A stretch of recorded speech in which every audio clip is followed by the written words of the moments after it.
Trump என்ன சொல்றாரு அப்படின்னா, ஒழுங்கா வந்து ஒத்துக்குங்க. இல்லைனா வந்து இங்க போர்க்கப்பல்லாம் 2 கப்பல் நிக்குது. விமானப்படை தர ரெடியா இருக்கு. ராணுவ வீரர்கள் ரெடியா இருக்காங்க. அடிச்சு காலி பண்ணிடுவேன். இது எப்படி சுமூகமான ஒரு உடன்பாடுக்கு வரும்?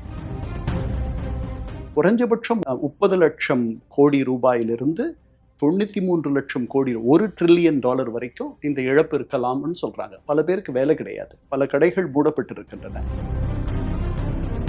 ஏன் இது துணை அதிபர் வான்ஸ் இதுக்கு தலைமை தாங்குறார் அப்படின்றது தான் முக்கியமானது. இதுவரைக்கும் இந்த 47 ஆண்டுகள்ல இவ்வளவு உயர்வான ஒரு பதவியில் இருக்கக்கூடிய ஒரு அமெரிக்கர் எந்த ஈரானிய அதிகாரிகளையும் சந்தித்ததில்லை. அவர் துணை அதிபர் வான்ஸ் கிட்ட சொன்னாராம், உங்களை நியமிச்சிருக்கேன், இதுல வந்து தோல்வி அடைஞ்சிட்டா நீங்க தான் அதுக்கு காரணம்னு சொல்லிடுவேன். எவ்வளவு தரம் தாழ்ந்து, எவ்வளவு தரம் கெட்டு, எந்த மாதிரி பதிவுகள்லாம் ஒரு 80 வயது அமெரிக்க அதிபர் எழுதுறாருன்னா எவ்வளவு நிலை தடுமாறி நிலை குலைந்து இருக்கிறாரு. இதுல வந்து அவர் அவருடைய கௌரவத்தை முழுமையா பணையம் வச்சிருக்காரு. அதனால பரிதவிக்கிறாரு. இதுல தோற்று போயிட்டாருன்னா அவருடைய மேல பலி போட்டுவாரு. போர் தொடங்கினது இஸ்ரேல். ஆனா பேச்சுவார்த்தைன்னு வரும்போது இஸ்ரேல் வரல. இல்ல, இஸ்ரேல் வந்துட்டா அமெரிக்கர்களை 25 லட்சம் பேர் அவருக்கு அதிகமாக வாக்களித்து விட்டார்கள். உலகம் முழுக்க பெரிய துன்பம் வந்துருச்சு. உலகத்துல இருக்க பேட்டை ரவுடிகள் வந்து ட்ரம்ப்பும் ஒரு ரஷ்ய அதிபர். ஆமா. ஆனா இப்ப பார்த்தா உண்மையான பேட்டை ரவுடினா நெத்தன்யாஹூவா தான் இருக்காரு. அவர் பேட்டை ரவுடி கிடையாது. அவர் கூண்டாஸ் ஆக்ட்ல இருக்க வேண்டியவர். புட்டின் தான் இந்த போரினுடைய முதல் வெற்றியாளர். இந்தியாவின் நம்பர் 1 டைல்ஸ் விற்பனையாளர் லட்சுமி செராமிக்ஸ். நம்ம ஷாப் அனைத்திலும் டாப். இப்போது பெங்களூர், மைசூர், ஹாசனில். இடநேயர்களுக்கு வணக்கம். ஐக்கிய நாடுகள் சபையினுடைய அரசியல் துறையின் மேனாள் மூத்த அதிகாரி திரு இரா கண்ணன் அவர்களுடன் ஒரு சிறப்பு நேர்காணல். வணக்கம் சார். வணக்கம் பழனியப்பன். இந்த போர் பொறுத்தளவுல இஸ்ரேல் தொடங்கின போர், அமெரிக்கா வந்து அதுல இருந்து இணைஞ்சது. இந்த போர் எப்படியாவது முடியணும்னு சொல்லி ட்ரம்ப் வந்து பாடுபட்டாரு. ஆனா வந்து அது எப்படி முடிக்கிறன்னு அவருக்கும் தெரியல. ஈரானை பொறுத்தளவுல தொடர்ந்து வந்து இடைவிடாம போர்ல இருந்தது. போர் முடிவுக்கு வரணும்னு நினைக்கல. அவங்களுக்கு வந்து நிரந்தரமான ஒரு அமைதி வேணும். இதே மாதிரி அடுத்து போர் வரக்கூடாது அப்படின்றதுல அவங்க உறுதியா இருந்தாங்க. இதுல இந்த பேச்சுவார்த்தையை பொறுத்தளவுல வந்து அவங்க 2 நிபந்தனைகளை முன்வைக்கிறாங்க. ஒன்று வந்து 15 நாள் போர் நிறுத்தம் அப்படின்னு சொல்லி ட்ரம்ப் சொன்ன பிறகும், ட்ரம்ப் வந்து இஸ்ரேலி பிரதமர் நெத்தன்யாஹூ பேசின பிறகும் போர் நிறுத்தத்துக்கு நெத்தன்யாஹூ ஒத்துக்கிட்டாரு.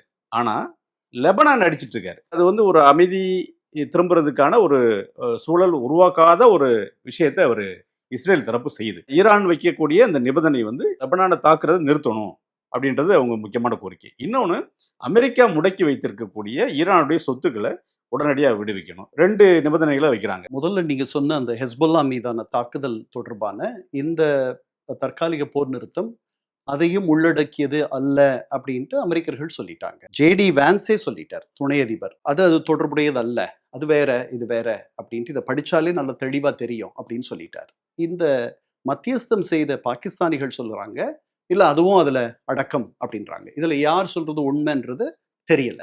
ஆனா அதுல வந்து இந்த இந்த கருமையான கருமேகங்களுக்கு இடையில் ஒரு மின்னல் கீற்று மாதிரி என்ன நமக்கு தோணுதுன்னா, இஸ்ரேலியர்கள் லெபனானுடைய அரசோடு பேச்சுவார்த்தைக்கு இணங்கி இருக்கிறார்கள். அதனால அது தானாக ஒரு முடிவுக்கு வந்துரும்னு நினைக்கிறேன். அது ஒரு பெரிய சிக்கலாக இருக்கும்னு நான் நினைக்கல. 2வதுக்கு வந்துட்டு நான் இப்போ நீங்க இங்க வர்றதுக்கு முன்னாடி படிச்ச ஊடக செய்தியை பார்க்கும் பொழுது அதுக்கு அமெரிக்கர்கள் கொஞ்சம் இறங்கி வருவாங்க. $120 பில்லியன் மதிப்புள்ள அவர்களுடைய அந்த பணம், ஈரானுடைய வளம் வந்து கத்தாரினுடைய வங்கிகளில் இருக்கிறது. அதை வந்து அவர்கள் விடுவிக்கணும் அப்படின்னா அதுக்கு அமெரிக்கர்கள் அதுக்கு இசைவு தந்தாதான் அந்த பணம், ஒரு பில்லியன் அப்படின்றது வந்து 9300 கோடி ரூபாய். அப்போ அது பெரிய தொகை. இன்னைக்கு வந்து அவர்கள் பேரழிவை சந்தித்திருக்கிறார்கள். இந்த 38 நாள் போர்ல அவர்களுடைய எஃகு தொழிற்சாலைகள், அவர்களுடைய உற்பத்தி கூடங்கள், அவர்களுடைய இராணுவ உற்பத்தி தளங்கள், அதுக்கப்புறம் ஆயுத கூடங்கள், இந்த மாதிரி வந்து சரமாரியாக அவர்கள் பெரும் சீரழிவை சந்தித்திருக்கிறார்கள். இன்னும் ஒரு ஆய்வு முழுமையாக அவர்கள் தொடங்கவில்லை, எவ்வளவு இழப்பு அப்படின்ட்டு. இழப்பீடும் கேட்டிருக்காங்க. இந்த இழப்பு வந்து கிட்டத்தட்ட 93 லட்சம் கோடி ரூபாயாக இருக்கலாம் அதிகபட்சம், அல்லது அதுல 3ல் 1 பங்காக கூட இருக்கலாம். குறைஞ்சபட்சம் 30 லட்சம் கோடி ரூபாயிலிருந்து 93 லட்சம் கோடி, $1 டிரில்லியன் வரைக்கும் இந்த இழப்பு இருக்கலாம்னு சொல்றாங்க. பல பேருக்கு வேலை கிடையாது. பல கடைகள் மூடப்பட்டு இருக்கின்றன. அத்தியாவசிய பொருட்களுடைய விலை தாறுமாறாக இருக்கிறது. அவர்களுடைய செலாவணியினுடைய மதிப்பு குறைந்திருக்கிறது. இதெல்லாம் ஒரு பக்கம் அவர்களுக்கு இருக்கக்கூடிய நெருக்கடி. அமெரிக்கர்களுக்கு இந்த இந்த போரை வந்து மீண்டும் தொடர்ந்து நடத்தணும் அப்படின்னா நிறைய அவர்களுக்கு பணம் தேவை. அந்த பணத்தை அவர் கேட்டு அமெரிக்க காங்கிரஸ்க்கு, நாடாளுமன்றத்திற்கு, இரு நாடாளுமன்ற அவைகளுக்கும் அவர் போயிருக்கிறார். இது அவர்கள் தருவார்களான்னு தெரியல. இந்த போருக்கு மிகப்பெரிய எதிர்ப்பு அமெரிக்காவில் இருக்கு. உலகமெங்கும் இருக்கு. பேச்சுவார்த்தைகள் மூலமா தான் ஒரு நிரந்தர தீர்வை எட்ட முடியும்ட்டு எல்லாரும் என்றதுனால, ஏன் இது துணை அதிபர் வான்ஸ் இதுக்கு தலைமை தாங்குறார் அப்படின்றது தான் முக்கியமானது. என்னன்னா, இதுவரைக்கும் இந்த 47 ஆண்டுகள்ல இவ்வளவு உயர்வான ஒரு பதவியில் இருக்கக்கூடிய ஒரு அமெரிக்கர் எந்த ஈரானிய அதிகாரிகளையும் சந்தித்ததில்லை. அமெரிக்க வெளியுறவு அமைச்சர் ஜான் கெரி, ஒபாமாவுடைய வெளியுறவு அமைச்சர், அவர் வரைக்கும் சந்திச்சிருக்காங்க. அவர் ஈரானுடைய வெளியுறவு அமைச்சரை சந்தித்தார், ஜாவத் ஜாரிஃபை.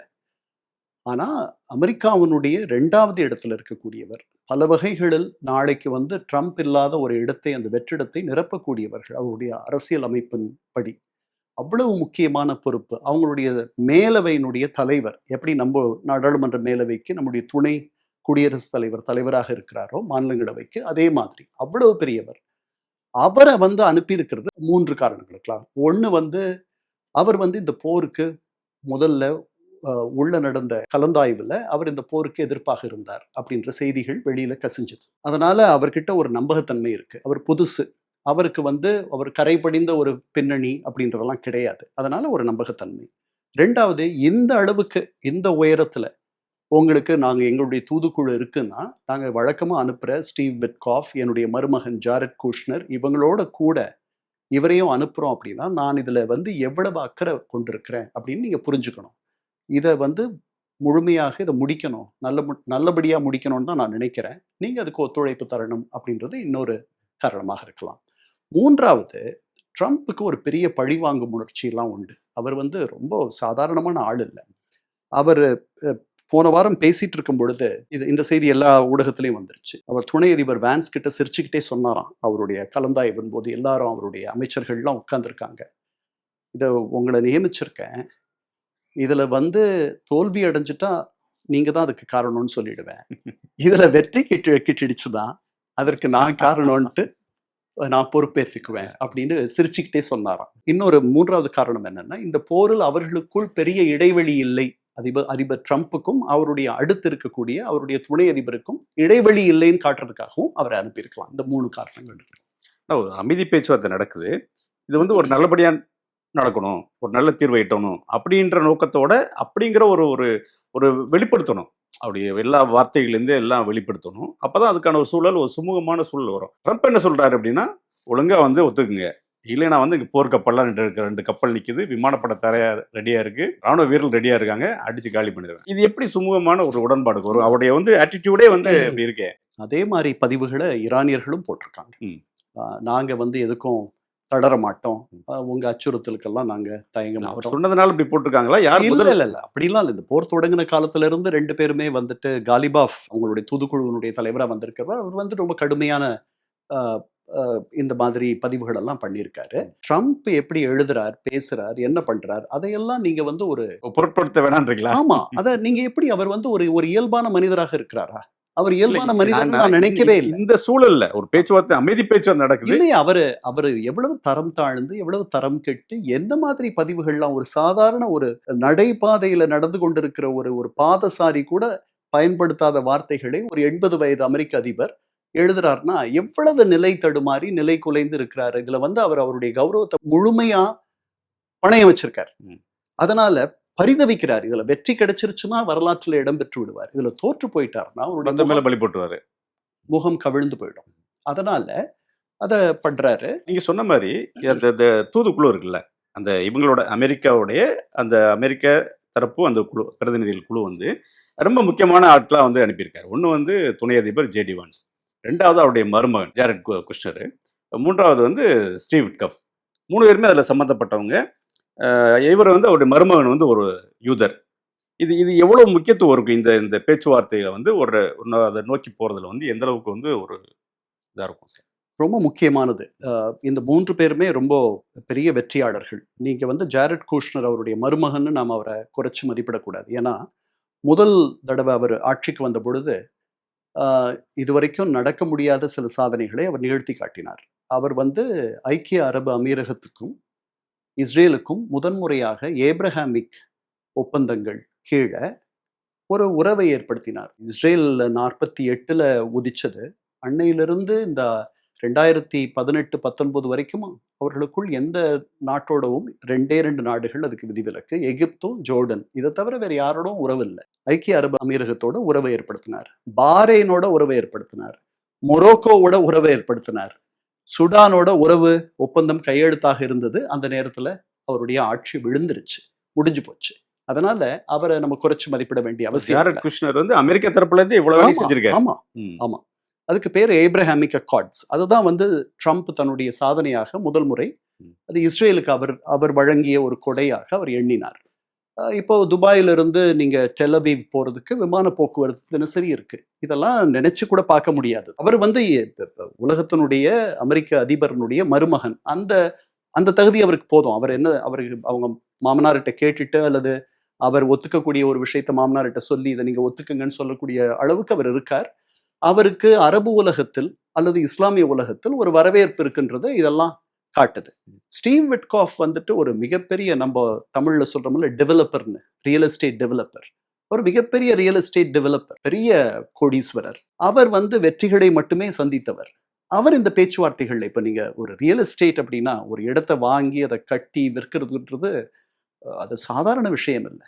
அதுல அந்த இடத்த நீங்க முதல்ல நல்ல உங்களுக்கு ஒரு சகாயமான விலையில வாங்கணும். அதுக்கப்புறம் ரொம்ப தரமா கட்டணும். அதை நீங்க வாங்கின விலையை காட்டிலும் நல்ல விலைக்கு விற்கணும். அப்போ இந்த இந்த இடம் வாங்குறது, அந்த இடத்த வந்து கட்டி அதுக்கப்புறம் அதை வந்து விற்பனை செய்வது, இதிலெல்லாம் மிகப்பெரிய சாமர்த்தியம் தேவை. அந்த மாதிரி பல அதிசயங்களை நடத்தியவர். ஆனால் அவர் இது வரைக்கும் இந்த மாதிரி பேச்சுவார்த்தைகளுக்கு வந்ததில்லை. ஆ. ஆனால் அவரை முழுமையா அவர் நம்புறார். ஏன்னா ட்ரம்ப்னுடைய ப்ரொஃபைல்னு சொல்றோம் இல்லையா, பின்னணி, அதே பின்னணி இவருக்கு உண்டு. ட்ரம்ப்பும் மிகப்பெரிய, அவங்க அப்பா வந்து நியூயார்க்கினுடைய புறவெளிகளில் வீடுகளை கட்டி விற்றார். நியூயார்க்கினுடைய மைய பகுதியில் சவுத் பிளாக் டெல்லியில அல்லது கனாட் பிளேஸ் அல்லது இங்க நீங்க சொல்றதுன்னா வந்து மவுண்ட் ரோட், அண்ணா சாலை, அந்த மாதிரி இடத்துல ட்ரம்ப் டவர்ஸ்னு ஒண்ணு கட்டி ஒரு பெரிய சாதனையை ஏற்படுத்தியவர் ட்ரம்ப். அவங்க அப்பாவால முடியாததை அவருடைய தோள்ல நின்று அவர் பண்ணார். ட்ரம்ப்போட கூட பிறந்தவர்கள் 2-3 பேர். அவர்களெல்லாம் சாதிக்காததை அவர் சாதித்தார். நான் சமீபத்துல படிச்சேன், ட்ரம்ப்புக்கு மது பழக்கமே இல்லை. ஏன்னா அவங்க அண்ணன் மது பழக்கத்தினால இறந்து போயிட்டார். ஃப்ரெட் ட்ரம்ப்ன்றவர். ட்ரம்ப்னுடைய குணத்தை நம்மால சரியா புரிஞ்சுக்க முடியல. இப்படி ஒரு மனிதன் இருக்க முடியுமான்ட்டு நம்ம பல நேரங்கள்ல ஒரு அசூயையும் அருவருப்பையும் அவருடைய நடவடிக்கைகளும் பேச்சுக்களும் தந்தாலும் கூட இவர்கள் வந்து ஒரு வகையில மிக வெற்றிகரமாக அவர்களுடைய வாழ்க்கையை இவ்வளவு நாள் நடத்திட்டவங்க. அதனால இதை பார்க்கணும். அவர்கள் தரப்புல இருந்து அவர்கள் இதை முக்கியமா நினைக்கிறாங்க. ஈரான் எவ்வளவு இறங்கி வருவாங்கன்னு பார்க்கணும். ஏன்னா அவங்க 47 ஆண்டுகளாக அவர்களுடைய இருப்பை தக்க வச்சுக்கிறதுக்கு அவருடைய தாரக மந்திரம் வந்து இஸ்ரேலிய அமெரிக்க எதிர்ப்பு. அதை அவர்கள் விடணும். அதை விட்டுட்டு ஆங்கிலத்தில் சொல்றது போல் to turn into a new leaf, புதிதாக மாற வேண்டும் அவர்கள். அந்த மாற்றம், அந்த டிரான்ஸ்ஃபர்மேஷன், அந்த மிகப்பெரிய நிகழ்வு, அதுக்கு அவங்க தயாரா இருக்காங்களான்றது நமக்கு தெரியாது. வியட்நாமியர்கள் தயாராக இருந்தார்கள். ஜப்பானியர்கள் ஹிரோஷிமாவில் குண்டு விழுந்த பிறகும், நாகசாக்கியில் குண்டு விழுந்த போதும் அமெரிக்கர்களை அவர்களுடைய மிக அணுக்க தோழமை நாடாக வைத்துக் கொண்டார்கள். வியட்நாம் பொறுத்தளவுல அமெரிக்காவை போர்ல தோற்கடிச்சு, ஆமா, அதுக்கப்புறம் வந்து மிகப்பெரிய ஒரு வளர்ச்சி எட்டி, அதுக்கப்புறம் வந்து அமெரிக்காவோட இணக்கமா இருக்கலாம். ஆனா ஈரானோட வந்து அதை ஒப்பிட முடியாது இல்ல. ஈரான் கண்டிப்பா ஒப்பிடலாம். இப்ப என்ன வெற்றியை கண்டுட்டாரு ட்ரம்ப்? ஒரு வெற்றியும் அவர் காணலையே. மிகப்பெரிய பேரழிவை செஞ்சிட்டார். ஒரு 25 ஆண்டுகள் அவர்களுடைய பொருளாதாரத்தை பின்னடைவு கொண்டு வந்துட்டார். அதுக்கப்புறம் அவர்களுடைய ராணுவ பலத்தை, ஆற்றலை ஒரு 10 ஆண்டுகள் பின்னுக்கு தள்ளிட்டார். அவங்க வந்து ஒரு உயிரை துறக்கிறதே வந்து ஒரு புனிதமா கருதுறவங்க, ஒரு பெரிய தியாகமா கருதுறவங்க, சுயமரியாதைன்றது வந்து அவங்க மிகப்பெரிய வந்து ஒரு பெரிய விஷயமா பாக்குறவங்க. அவங்க அமெரிக்கா வந்து அவங்க வந்து ஒரு பாதுகாப்புக்காக அணு ஆயுதம் தயாரிக்கிறது அப்படின்றத நோக்கி போறாங்க. நீங்க உறவா இருந்தீங்கன்னா உங்களுக்கு எதுக்கு பாதுகாப்பு தேவை? நீங்க உலகத்தை 79ல இருந்து நீங்க உலகத்தை உங்களுடைய சுற்றி இருக்கக்கூடிய சன்னி இஸ்லாமிய நாடுகள் எல்லாரையும் நீங்க பகச்சுக்கிட்டதுனால தான். அது வரைக்கும் உங்களுக்கு பாதுகாப்பு நீங்க தேடலையே.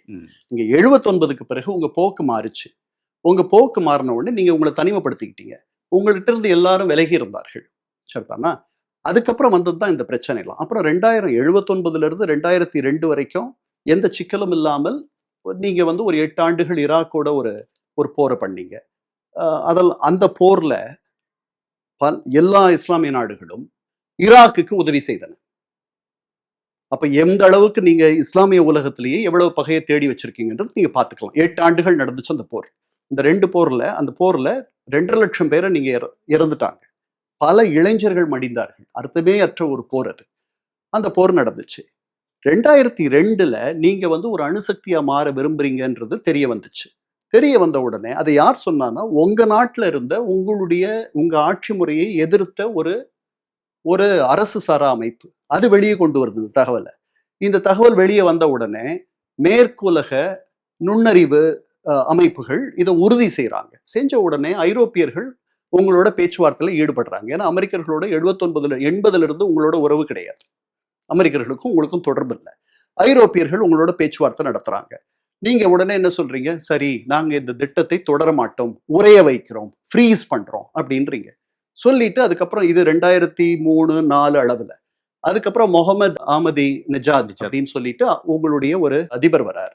அவர் 2006ல வரார். அவர் வந்த உடனே அவர் வந்து ஒரு தீவிரமான ரேடிக்கலா ஒரு நிலையை எடுக்கிறார். நாங்க அணுசக்தியாக மாறுவோம்ன்ற மாதிரி. அவர் திருப்பி வந்து 2009ல நடக்கிற தேர்தல்ல, அந்த தேர்தலில் பல முறைகேடுகள் நடந்ததாக தேர்தலை பார்த்தவர்கள், வெளியிலிருந்து நோக்கியவர்கள் சொல்லுகிறார்கள். அதுல அவர் வெற்றி பெற்று வருகிறார். ஏன்னா அவருடைய தீவிரவாதத்தை அப்ப இருந்த உச்ச தலைவருக்கு பிடிச்சிருக்கு. அவர் வரார். வந்த உடனே நீங்க ஒரு தீவிர போக்கை கடைபிடிக்கிறீர்கள். இந்த அணுசக்தியாக மாறுவதை நீங்க முதல்ல உரைய வச்சீங்க. இப்ப வந்து ஒரு தீவிர போக்கை கடைபிடிக்கும் ஒருவர், அவர் தலைவரா வந்திருக்கார், அவர் அதிபரா வந்திருக்கார். அவர் இந்த மாதிரி ஒரு போக்கை கடைபிடிக்கிறார்.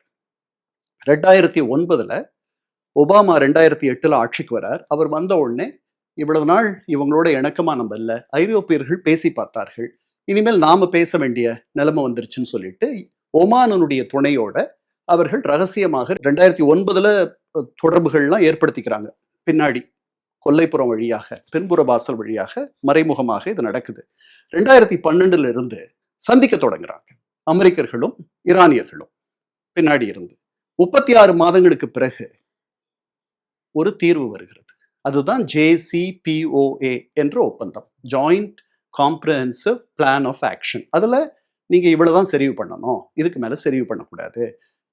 சர்வதேச அணுசக்தி முகவத்தினுடைய கண்காணிப்புக்கு நீங்க முழுமையாக உங்களை ஆட்படுத்திக் கொள்ள வேண்டும்.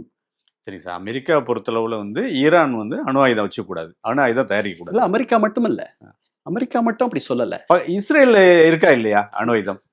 சொல்லலையே, யாரும் சொல்லலையே. இஸ்ரேலியர்கள் முதல்ல இருக்கா இல்லையான்னு சொல்லல. ஒண்ணு, அது ஒரு மர்மமா தானே இருக்கா இல்லையான்னு நீங்க 2023 நாங்க வந்து எப்ப வேணாலும் அணுசக்தியாக மாறக்கூடிய ஆற்றலை பெற்று விட்டோம்னு சொல்லிட்டு கமால் கராசின் முன்னாடி இறந்து போன உச்ச தலைவருடைய ஆலோசகர் வெளியே வந்து சொல்றார், தம்மிட்டம் அடிச்சுக்கிறார். ஆனா நாங்க அந்த முடிவை எடுக்கல, இன்னும் எப்ப வேணாலும் எங்களால் அணுசக்தியாக மாறிவிட முடியும் அப்படின்றார். அவங்க செறிவூட்டி இருக்கிற 60% யுரேனியம் 90% செறிவூட்டுறதுக்கு ஒன்றும் பெரிய சிரமம் இல்லை. அதை முதல்ல தொடக்கத்துல இருந்து செறிவூட்டுறது தான் மிக கடினமான வேலை. அதுக்கப்புறம் வேகமா வேலை அது நடந்துரும்.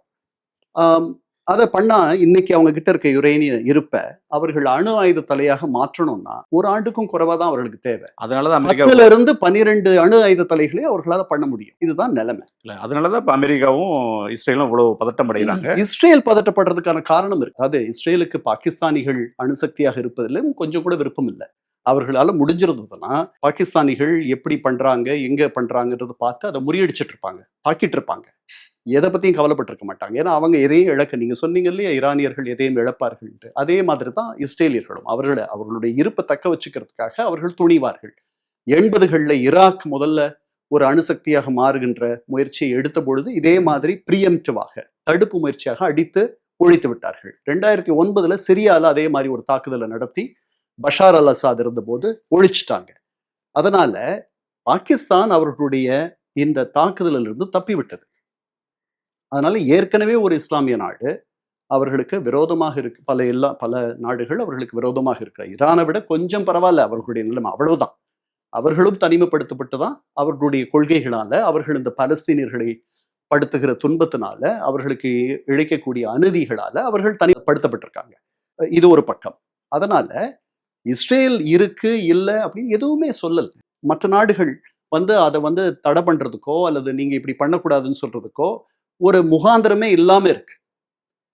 இவர்கள் வெளிப்படையாக சொல்லுகிறார்கள்.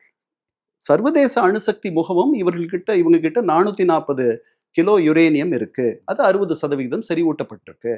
பல மாதங்களில் அவர்களால் அது அணு ஆயுத தலையாக மாற்றிவிட முடியும். அந்த தொழில்நுட்பம் அவர்கிட்ட இருக்கு. இது அந்த JCPOA ஒப்பந்தத்துல கிடையாது. அதனால 3.67% நீங்க வந்து செறிவூட்டணும். அது மாதிரி 15 மடங்குக்கு மேல நீங்க செறிவூட்டியிருக்கீங்க. கண்காணிப்புக்கு ஒத்துக்கிட்டீங்களா அப்படின்னா, நீங்க தெரிவு செய்து செலக்டிவாக கொஞ்சம் அனுமதிச்சீங்க. பல நேரங்கள்ல நீங்க அனுமதிக்கல. உங்களுடைய 20 ஆண்டு கால வரலாற்றை பார்த்தால், நீங்க வந்து கண்ணாமூச்சி விளையாடுறீங்க இந்த சர்வதேச அணுசக்தி முகவத்தோட. உங்களுக்கு உண்மையிலேயே இந்த அணு ஆற்றல் என்பது உங்களுடைய மின்சார தேவைக்கு தான் அப்படின்னா, நீங்க இறங்கி வரலாமே. யாரும் அதை ஒண்ணும் தடுக்கலையே. ஒருத்தரும் தடுக்கல. ஏன்னா மின்சாரத்தை நாமே கூடங்குளத்துல வச்சிருக்கோம். எல்லா நாடுகளும் வச்சுக்கலாம். சர்வதேச அணுசக்தி முகவத்தினுடைய வேலை அதுதான். உங்களுக்கு ஆக்க சக்திக்காக அணுவை உங்களுக்கு வழங்குவது, அந்த தொழில்நுட்பத்தை பெற்றுத் தருவது, அதுதான் அதனுடைய வேலை. சரிங்க சார். போர் தொடங்குனது இஸ்ரேல். இவ்வளோ நாள் வந்து அந்த போர் நடத்துனது, அந்த சண்டைகள் வந்து இஸ்ரேல், ஈரான் இவங்கள சேர்ந்து தான் வந்து போர் நடந்துட்டு இருந்தது. ஆனால் அந்த பேச்சுவார்த்தைன்னு வரும்போது இஸ்ரேல் வரல. இது வந்து இது எப்படி தீர்வை எட்ட முடியும்? ஏன் வந்து இஸ்ரேல் இதில் வரல? இல்ல இஸ்ரேல் வந்துட்டா முதல்ல இஸ்ரேலியர்கள் பாகிஸ்தானுக்குள் வர முடியாது. அவர்களுக்குள் உறவில்லை. அவர்கள் மிக கடுமையான, மிக ஜென்ம விரோதிகள். இஸ்ரேல் வந்தா இந்த பேச்சுவார்த்தை தொடங்காது. அதனால நீங்க அதை மறந்துடலாம். அதுக்கப்புறம் அமெரிக்கர்கள் எட்டுகின்ற எந்த ஒரு ஒப்பந்தத்தையும் இஸ்ரேலியர்கள் வந்து கடைபிடிப்பார்கள். கடைபிடிக்க வேண்டிய நிலையில் இருக்கிறார்கள். அமெரிக்காவை மீறி அவர்கள் வந்து தன்னிச்சையா செயல்படுவாங்கன்னு நான் நினைக்கல. இதுல இந்த முக்கிய கோரிக்கைகள்லாம் வந்து 2 தரப்புலையும் வச்சிருக்காங்க. இதுல வந்து எது சார்ட் அவுட் பண்ண முடியும், எது வந்து தீர்வு எட்ட முடியும் அப்படின்னு நினைக்கிறீங்க? 2 தரப்புல என்ன கோரிக்கை? ஏன்னா வந்து அவர் வந்து ஹோர்மஸ் நீரிணையே திறக்கணும் அப்படின்னு சொல்லி ட்ரம்ப் சொல்றாரு. இவங்க அதுக்கான ஒரு வரி விதிக்க போறோம் அப்படின்னு சொல்லி ஒரு முடிவு பண்ணிட்டாங்க. இது எப்படி யாரு விட்டு கொடுக்க முடியும்? எப்படி தீர்வு எட்டும்? ஈரான் தான் விட்டு கொடுக்க வேண்டி இருக்கும். ஏன்னா இன்டர்நேஷனல் மேரிடைம் ஆர்கனைசேஷன், சர்வதேச இது கடல் வழி போக்குவரத்து கழகம், அது வந்து ஐநாவினுடைய ஒரு அமைப்பு. அது சொல்லிடுச்சு, இது வந்து சர்வதேச நீர்நிலை, இதுல நீங்க கட்டணம் எல்லாம் வசூலிப்பது சர்வதேச சட்டத்திற்கு புறம்பானதுன்னு சொல்லிடுச்சு. எந்த நாடும் அவ்வளவு கட்டணம் கொடுத்து அது வழியா கப்பல்களை கொண்டு வருவோமான்னு தெரியல. இவ்வளவு எதிர்ப்புக்கு மத்தியில அந்த கட்டணங்களை நாங்க வந்து அமல்படுத்துவோம் அப்படின்ற சொல்ற இடத்துல ஈரான் இருக்கிறதாவும் எனக்கு தோணலை. அதனால மாற்று வழிகளை வேகமா கண்டுபிடிக்க ஆரம்பிச்சிருவாங்கன்னு தான் எனக்கு தோணுது. அதாவது அங்க கொடுக்க வேண்டிய பணத்துக்கு இது நிரந்தரமாக ஒரு மாற்று வழியை, ஒரு மாற்று தீர்வை ஏற்படுத்திக்கலான்ற மாதிரி வளைகுடா நாடுகள் எண்ணுனா அதுல ஆச்சரியப்பட முடியாது. அது பல ஆண்டுகள் ஆகலாம். இருந்தாலும் அந்த மாதிரி ஒரு எண்ணத்தை அவர்களுக்குள் வளர்த்தரக்கூடாது ஈரான். அதனால ஈரானுக்கு ஒரு நெருக்கடி இருக்கு. இதெல்லாம் வந்து ஒரு மிகைநிலை என்ன சொல்றது, பேச்சுவார்த்தை நிலை, அதை மேக்சிமலிஸ்ட் அந்த அளவுக்கு அவர்கள் பண்ணுவாங்கன்ட்டு நான் நினைக்கல. அதுல கொஞ்சம் இறங்கி வருவாங்கன்னு தான் ஈரான் இறங்கி வரும் அப்படித்தான் நினைக்கிறேன். ஆனா வந்து ஒரு கட்டணத்தை குறைச்சிக்கலாம். கட்டணமே இருக்காது. அதனால அவர்களுடைய அனுமதி இல்லாமல் அந்த பக்கம் எந்த கப்பலும் வரக்கூடாது, போகக்கூடாதுன்ற மாதிரி அது சர்வதேச நீர்நிலை. அவர்களுடைய அனுமதி எல்லாம் யாருக்கும் தேவையில்லை. இவ்வளவு நாள் அப்படித்தான் இருந்துச்சு. இந்த போர் தொடங்கின உடனே அந்த பக்கம் போற கப்பல்களை அவர்கள் தாக்குவாங்கன்னு சொன்ன பிறகு யாரும் போகல. அதனால அவர்கள் தாக்குது, அவர்கள் கிட்ட ஒரு அமைதி இருந்தா தான் அந்த நீர்நிலை திறந்திருக்கும்ன்ற மாதிரி வந்துருச்சு. அதை நீங்க சொன்ன மாதிரி கிட்டத்தட்ட வந்து மிகப்பெரிய ஒரு பொருளாதார சேதம் ஏற்பட்டு, அது திரும்ப மறுகட்டமைப்பு பண்றது, அது சரி பண்றதுலாம் நீண்ட காலம் எடுத்தா கூட அது பொருளாதார தேவைன்றது ஒண்ணு இருக்கு. அதுக்கு அதை சரி பண்றதுக்கு, அதுக்கான தேவைக்கு இதுல வசூலிக்கிற அந்த கட்டணங்கள் வந்து உதவியா இருக்கும் அப்படின்னு ஒரு கணக்கு வந்து ஈரான் தரப்புல இருக்கு. அவர்கள் ஒரு இயல்பு நிலைக்கு ஒரு அமைதியை வந்து ஏற்படுத்திக்கிட்டாங்கன்னு வச்சுக்கோமே, அவர்களுடைய பொருளாதாரம் வேகமா சீரடைஞ்சிரும். அதுல ஒன்றும் சிரமம் இருக்காது. சுற்றுலா பயணிகள் வருகை, மற்ற நாடுகள்கிட்ட இருந்து அங்க வந்து முதலீடுகள், அங்க நிறைய எண்ணெய் இருக்கு. 100 ஆண்டுகள் அவர்கள் வச்சிருக்கிற எண்ணெய் இருக்கும். அதுக்கப்புறம் இவரே ஒரு 4-5 நாள் முன்னாடி ட்ரம்ப்பே வந்து மறுகட்டமைப்பை நாங்கெல்லாம் செஞ்சு தர தயாரா இருக்கோம்லாம் சொல்லியிருக்காரு. அதனால இதுல இந்த கட்டணத்தை பெற்றுத்தான் அவர்கள் அதை பண்ணணும்னு தெரியல. 135 கப்பல்கள் ஒரு நாளைக்கு அதுல முன்னாடி பயணம் பண்ணிட்டு இருந்தன. அந்த 135 கப்பல்கள் கிட்ட இருந்து அவர்கள் வாங்குற கட்டணம் வந்து எனக்கு என்னமோ ஒரு பெரிய தொகையா இருக்கும்னு தோணல. இப்போ பாகிஸ்தான் தான் அதுல வந்து மீடியேட்டரா இருந்து எல்லாமே செய்யறாங்க. ஒன்று துருக்கி, பாகிஸ்தான், எகிப்து. எகிப்து இவங்கெல்லாம் சேர்ந்து தான் பண்ணாங்க. இதில் வந்து இஸ்லாமாபாத் பாகிஸ்தான்லேயே வந்து இது நடக்குது. இந்த மீடியேட்டர் வந்து எப்படி அமெரிக்கா வந்து ட்ரம்ப்பை எப்படி பாகிஸ்தானை நம்பி அங்கே பேச்சுவார்த்தை நடத்துறாரு? அதுக்கு என்ன காரணம்? ஒன்றும் இல்லை, இது அமெரிக்கர்கள் பாகிஸ்தானிகளை ஆதிகாலம் தொட்டு நம்பிட்டு இருக்கோங்க. அதனால முதல்ல 54ல் சியாட்டோ அப்படின்ட்டு ஒரு ஒரு பாதுகாப்பு அமைப்பை உருவாக்குனாங்க. South East Asian treaty organisation அதுக்கு பேர். அதில் பாகிஸ்தானை உறுப்பு நாடாக வச்சுக்கிட்டாங்க. அதனுடைய தலைவர் அமெரிக்கா. அடுத்த ஆண்டு 55ல் சென்ட்ரல் ட்ரீட்டி ஆர்கனைசேஷன், அந்த இதுலேயும் பாகிஸ்தான் ஒரு உறுப்பு நாடு. அந்த சியாட்டோ வந்து 79ல் ஈரான் அதிலிருந்து விலகிடுச்சு. அதில் முதல்ல சென்ட்ரோவில் அந்த நாடு இருந்துச்சு, ஈரானும் இருந்துச்சு. இஸ்லாமிய புரட்சிக்கு பிறகு அதில் வெளியே போனதுனால சென்டோ முடிஞ்சு போச்சு. சியாட்டோவில் இருந்த நாடுகளுக்குள்ள பெரிய ஒற்றுமையும் இணக்கமும் இல்லாதனால அதுவும் விழுந்துருச்சு. அதனால 54ல் இருந்தே உங்களுக்கு அணிசேரா நாடுகள் பக்கமே வரல பாகிஸ்தான் 90கள் வரைக்கும். 90களில் தான் அணிசேரா நாடுகளாக மாறிச்சது. அதனால அவர்கள் அமெரிக்கர்கள் தொடக்கத்துல இருந்து நம்பிட்டு இருக்காங்க. 71 72ல் கிஸிஞ்சர் இஸ்லாமாபாத் வழியா தான் சேர்மன் மாசே தொங்க சந்திக்க சென்றார். அதற்கு ஏது செய்தது, வழி செய்து தந்தது பாகிஸ்தானிகள்.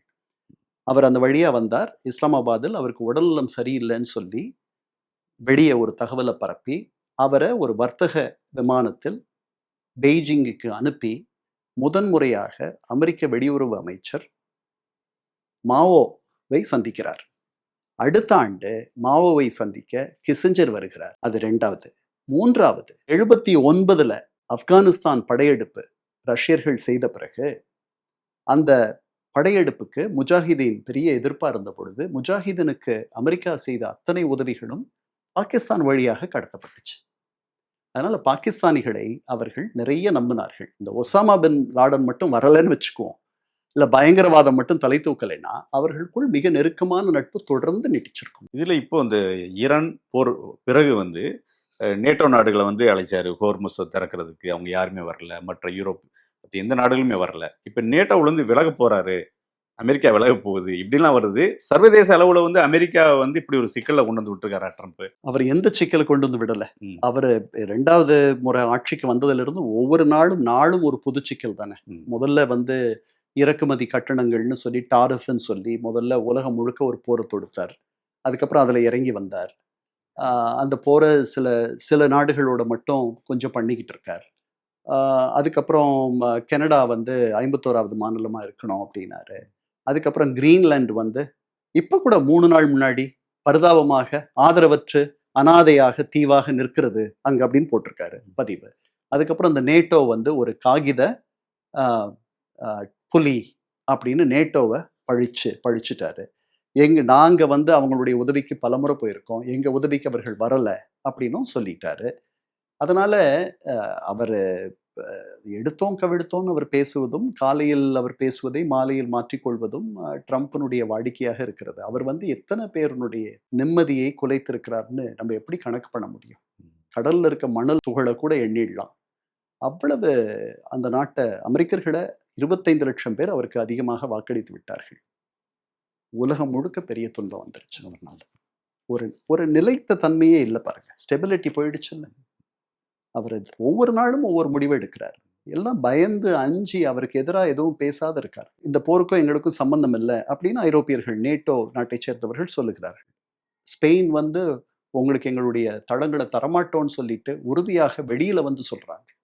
இங்கிலாந்து உங்களுடைய மிக நெருக்கமான நட்பு நாடாக இருக்கக்கூடிய இங்கிலாந்துல என்ன சொல்றாங்க? போருக்காக தர முடியாது அப்படின்னு சொன்னாங்க. இவர் பெரிய சர்ச்சிலான்னு கேட்டார் கியர் ஸ்டார்மரை அதுக்கு. அதனால எல்லாரையும் பகைச்சுக்கிட்டு, அதாவது ஈரானியர்கள் உலகத்தை பகைச்சுக்கிட்டு ஒரு 47 ஆண்டுகளாக ஒரு வெளியுறவு கொள்கையை வச்சிருக்காங்க அப்படின்னு நான் சொன்னேன் உங்ககிட்ட. ஏறக்குறைய அதே மாதிரி தானே இவரும் இருக்கார். இவருக்கு என்ன பெரிய அணுக்க நண்பர்கள்லாம் இருக்காங்க. அவருடைய அதிகாரத்துக்கு பயந்து, அவருடைய அந்த நாட்டினுடைய பொருளாதார வலிமைக்கும் அதனுடைய இராணுவ வலிமைக்கும் பயந்து தானே எல்லாரும் வாயை பொத்தி கை கட்டி இருக்கார்கள். இந்த பேச்சுவார்த்தையில் நீங்கள் சொன்னீங்க ஒரு 50-50 அப்படி வரும்னு சொல்லி சொன்னீங்க. ஒண்ணு இந்த பக்கம் அல்லது இந்த பக்கம் வரும் அப்படின்ற மாரி சொல்றீங்க. இப்ப அந்த கோரிக்கைகள்லாம் ஏற்றுட்டு ஒரு பாசிட்டிவா வருது அப்படின்னா, அது எவ்வளவு தூரத்துக்கு வந்து அது ஒரு நல்ல ரிசல்ட்டா இருக்கும்? அல்லது வந்து நெகட்டிவா வருதுன்னா, அது எந்த மாரி முடிவுக்கு கொண்டு போகும்? முதல்ல இந்த பேச்சுவார்த்தைகள் 2 வாரத்துக்கு மேல போகும் அப்படின்றது தான் என்னுடைய எண்ணம். இது பல மாதங்கள் நடக்கும். அப்போ பல மாதங்களுக்கு முடிவுல தான் இதுக்கு ஒரு முடிவை எட்ட முடியும்ன்றது என்னுடைய எண்ணம். ஈரானியர்கள் எளிதில் விட்டு தர மாட்டார்கள். அவர்களுடைய முகத்தை காப்பாற்றிக் கொள்வதற்காகவாவது, இது இப்பவே அவங்க எல்லாத்துக்கும் ஒத்துக்கிட்டாங்க அப்படின்னா, இந்த 38 நாள் போர்ல பட்ட வலியினால ஒத்துக்கிட்டாங்கன்ற மாரி வந்துரும். அதனால அவர்கள் இதை இழுப்பார்கள். இதை இழுத்து பிடிப்பார்கள். இது பல மாதங்கள் ஆகும். குறைஞ்சபட்சம் பல மாதங்கள் ஆகும். பல இடங்கள்ல இதெல்லாம் நடக்கும். அவருக்கு கொஞ்சம் விவரம் வந்து, முன்னாடி எப்படி ஒபாமா பண்ணாரோ, அந்த மாதிரி ஐரோப்பியர்களை இதுக்கு கொண்டு வர்றது, இல்ல மற்றவர்கள வந்து இந்த பேச்சுவார்த்தை அந்த கட்டத்தை நெருங்கும் பொழுது கொண்டு வந்து சேர்த்து இந்த பேச்சுக்கு வலு சேர்ப்பது, அதெல்லாம் பண்றதுக்கான வாய்ப்பு கூட இருக்கு. இது வந்து அதாவது நல்லபடியாக முடிந்தால் அப்படின்ற ஒரு காட்சி. இந்த காட்சியில எப்படின்னா, இந்த முக்கியமானது வந்து இந்த யுரேனிய செறிவூட்டல். அத எவ்வளவோ விதமா பண்ணலாம். ஈரான் வந்து எங்க நாட்டிலேயே நாங்களே பண்ணுவோன்ட்டு அடம் பிடிக்க வேண்டிய அவசியம் இல்ல. பக்கத்துல ஈரானுக்கு வெடிய பண்ணி அவர்களுக்கு வேண்டியதை தரலாம். அமெரிக்கர்களே நாங்களே இலவசமா உங்களுக்கு வேண்டியது தரோன்ட்டு எவ்வளவு நாள் வேணாலும் தரோன்ட்டு சொன்னதாக தகவல்கள் இருக்கு. அதனால இதற்கு வந்து ஒரு தீர்வு எட்டப்படலாம். அது உடனே எட்டப்படும்னு நான் நினைக்கல. அதுக்கப்புறம் அவர்கள் இந்த எரிவிசை ஏவுகணைகள் 2000 கிலோமீட்டர் தொடுற அளவுக்கு இருக்கக்கூடாதுன்றாங்க. அது ரொம்ப சிரமமா இருக்கும்னு தோணுது எனக்கு. அதுக்கு அவர்கள் ஒத்துக்குவாங்களான்னு தெரியல. ஏன்னா அந்த எரிவிசை ஏவுகணைகள் தான் அவர்களால வளைகுடா நாடுகளையும் இஸ்ரேலையும் தாக்குவதற்கு அவர்களுக்கு ஒரு பெரிய பலத்தை தந்திருக்கு. 3வது, அவர்களை நம்பி இருக்கக்கூடிய அவர்களுடைய துணைக்கோள் மாதிரி செயல்படுற ஹெஸ்புல்லா, ஹமாஸ், ஹூத்தீஸ், இவங்களை அவர்கள் எளிதில் கைவிட முடியாது. இவர்களுக்காக முனைந்து இந்த போரை தொடுத்தது ஹெஸ்புல்லா. அதனால தான் அந்த ஒரு போர் முனையை இஸ்ரேல் தொடங்குச்சு. ஒரே நேரத்துல 2 போர் முனையை பண்ணிட்டு இருந்துச்சு. அவர்களை வந்து நீங்க இப்ப கைவிட்டுட்டீங்க அப்படின்னா, அவங்களுக்கு எந்த உதவியும் நாங்க செய்ய மாட்டோம், ஆயுதங்கள் தர மாட்டோம், அவர்களுக்கு புகலிடம் தர மாட்டோம் அப்படின்னு நீங்க சொன்னீங்கன்னா, உங்களை நம்பி யார் இருப்பா? அதனால இதுக்கு எப்படி முடிவு வரும்ன்ட்டு எனக்கு தெரியல. ஹோர்முஸ் நீரிணை எனக்கு தெரிஞ்சு இது இவ்வளவு சிரமத்துக்கு மத்தியில அதுதான் கொஞ்சம் சிரமம் அதிகமில்லாத ஒரு இடம். ஏன்னா சர்வதேச அளவில் ஈரானுடைய நிலைக்கு எதிர்ப்பு இருக்கும். அதை வந்து நியாயம் இல்லைன்னு நினைப்பாங்க. ஏன்னா அப்படி சொல்லிட்டாங்க, நிறைய பேர் சொல்லிட்டாங்க. ஏன்னா சர்வதேச நீர்நிலை அது ஈரானுக்கு பக்கத்துல இருக்கு, ஒமானுக்கு பக்கத்துல இருக்கு, அவ்வளவுதான். அது அதுக்கு சொந்தமானது கிடையாது. அதை வந்து அது தாக்கி அதை வந்து அது கட்டுப்படுத்திட முடியும் போக்குவரத்தை, அவ்வளவுதானே தவிர மற்றபடி சட்டப்பூர்வமாக சர்வதேச சட்ட ரீதியாக அதை கட்டுப்படுத்தக்கூடிய உரிமை அதற்கு இல்லை. அப்படி இருந்திருந்தா இந்த போருக்கு முன்னாடி அதை பண்ணியிருந்திருக்கணும். அப்படி இல்லை. கடந்த ஜூன் மாதம் நடந்த பொழுது இதை கண்டுபிடிச்சு பண்ணியிருந்திருக்கலாம். இந்த முறை அவர்கள் இதை கண்டுபிடிச்சிட்டாங்க. அதுதான் இதை வந்து அவர்கள் தீவிரப்படுத்தி இதுலயே நாங்கள் விட்டுத்தர மாட்டோம்னு சொன்னா ரொம்ப எக்கச்சக்கமா போயிடலாம். அவர் முற்றுகையை எந்த வகையிலையும் குறைத்து கொள்ளவில்லை. அங்க இருக்கக்கூடிய எந்த ஆயுத குறைப்போ அல்லது வீரர்களுடைய குறைப்போ அல்லது இராணுவ குவிப்போ குறையாதுன்னு சொல்லிட்டாரு. அதுக்கு பிறகு வந்து நாங்க தீர்ந்து போன தளவாடங்களை மீண்டும் நிரப்புவோம் இந்த நேரத்துல அப்படின்னு வேற சொல்லியிருக்காரு. அதனால அவருக்கு என்ன இருக்கு? அவர் இன்னொரு தடவை தேர்தலில் நிற்க முடியாது. அவருக்கு இன்னும் 34 மாதங்கள் இருக்கு. 34 மாதங்கள்ல அவரு ஒரு என்ன இதுக்கு மேல என்ன அவரு கீழே போக முடியும்? அதனால ஏற்கனவே கீழே தான் இருக்காரு, எல்லாரையும் பகைச்சிட்டு இருக்காரு. அவரை வந்து கட்டுப்படுத்தக்கூடிய ஒரே ஒரு செய்தி இருக்கு. அது என்னன்னா, இந்த வர செப்டம்பர்ல அவங்களுடைய நாடாளுமன்ற தேர்தல்கள் வருது. அந்த தேர்தல்கள்ல இந்த போர்ல இந்த அமைதி பேச்சுவார்த்தைகள் சுமூகமா போகல. அதாவது அதுக்குள்ளரையும் ஒரு முடிவு எட்டணும்ட்டு இல்லை.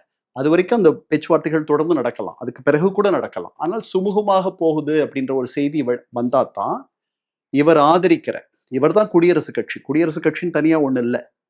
அவரை மீறி அந்த கட்சி கிடையாது. அவரே அந்த கட்சியாக மாறி பல நாள் ஆயிடுச்சு. அதனால அவரை பகைச்சுக்கிட்டு யாரும் அங்க தேர்தலில் வெல்ல முடியாது. ஆனால் அவருடைய ஆதரவு பெற்றும் வெல்ல முடியாதுன்ற ஒரு நிலைமை வந்துடும்.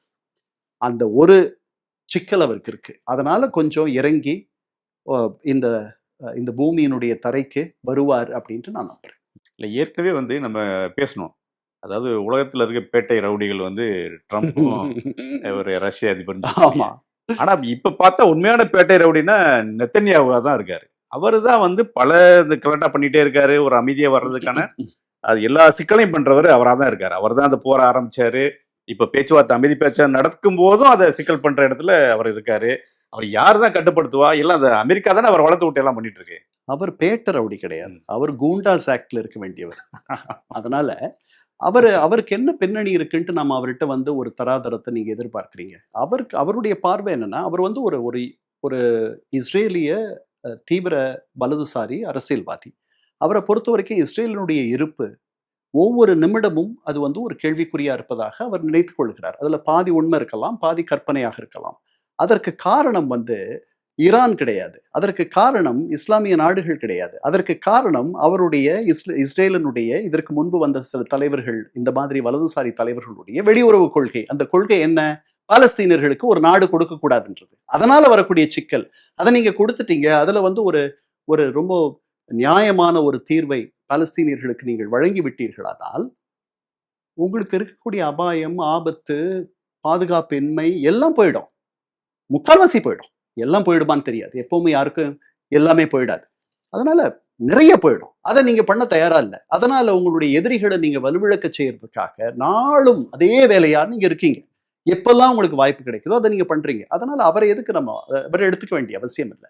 இந்த போரில் மிகப்பெரிய வெற்றியை சந்தித்தவர்கள், அதாவது உலக அரங்கில் ஒரு எண்ணத்தில் ஒப்பீனியன் அப்படின்னு எடுத்துக்கிட்டீங்கன்னா, ஈரானியர்கள் வந்து இவ்வளவு தாக்கு பிடிக்கிறாங்களே, அவர்கள் எவ்வளவு ஒரு கையறு நிலையில் இருக்கிறார்கள், எவ்வளவு துணிவாக, எவ்வளவு தியாகங்களை எடுத்துக்கிறாங்கன்ற ஒரு எண்ணம் இருக்கு எல்லாருக்கும். அது ஒரு பக்கம் இருக்கு. இருந்தாலும் கூட இந்த போரில் பொருளாதார தடைகள் ரஷ்ய எண்ணெய்க்கு இருந்தது விலக்கப்பட்டிருக்கு. ஒரு மாதத்துக்கு. அதை நீட்டிப்பாருன்னு நினைக்கிறேன். ஏன்னா இந்த நிலைமை சரியாகிறதுக்கு சில மாதங்கள் இல்லை பல மாதங்கள் ஆகும். அதனால புட்டின் தான் இந்த போரினுடைய முதல் வெற்றியாளர். அவர் தொடர்ந்து அந்த போரை நடத்துவதற்கு வேண்டிய அந்நிய செலாவணி வர ஆரம்பிக்கும். ஏன்னா உலகத்தினுடைய 89% வங்கி பரிவர்த்தனைகள், உலக வர்த்தக பரிவர்த்தனைகள் இன்னும் டாலரில் தான் நடக்கின்றன. அதனால தான் அமெரிக்க பொருளாதார தடைகள் உங்க மேல வந்துருச்சுன்னா நீங்க வந்து வெளியில பொது சந்தைக்கு விற்பதற்கு துன்பப்படுகிறீர்கள். இதுதான் விஷயம். இப்போ அந்த பொருளாதார தடைகள் ஈரான் மீதும் இல்லை, ரஷ்யா மீதும் கிடையாது. ரஷ்யா ஏற்கனவே ஈரானியர்கள் வென்று விட்டார்கள், உலக எண்ணத்தில் அவர்கள் உயர்ந்து நிற்கிறார்கள் அப்படின்னு சொல்லிட்டாங்க. ரஷ்யா அமைதியாக வென்று கொண்டிருக்கிறது. சரி சார், பார்க்கலாம் சார். நன்றி. 29 வருட நம்பிக்கை, 20 லட்சம் திருப்தியான வாடிக்கையாளர்கள். இந்தியாவின் நம்பர் 1 டைல்ஸ் விற்பனையாளர் லக்ஷ்மி செராமிக்ஸ். நம்ம ஷாப் அனைத்திலும் டாப். இப்போது பெங்களூர், மைசூர், ஹாசனில்.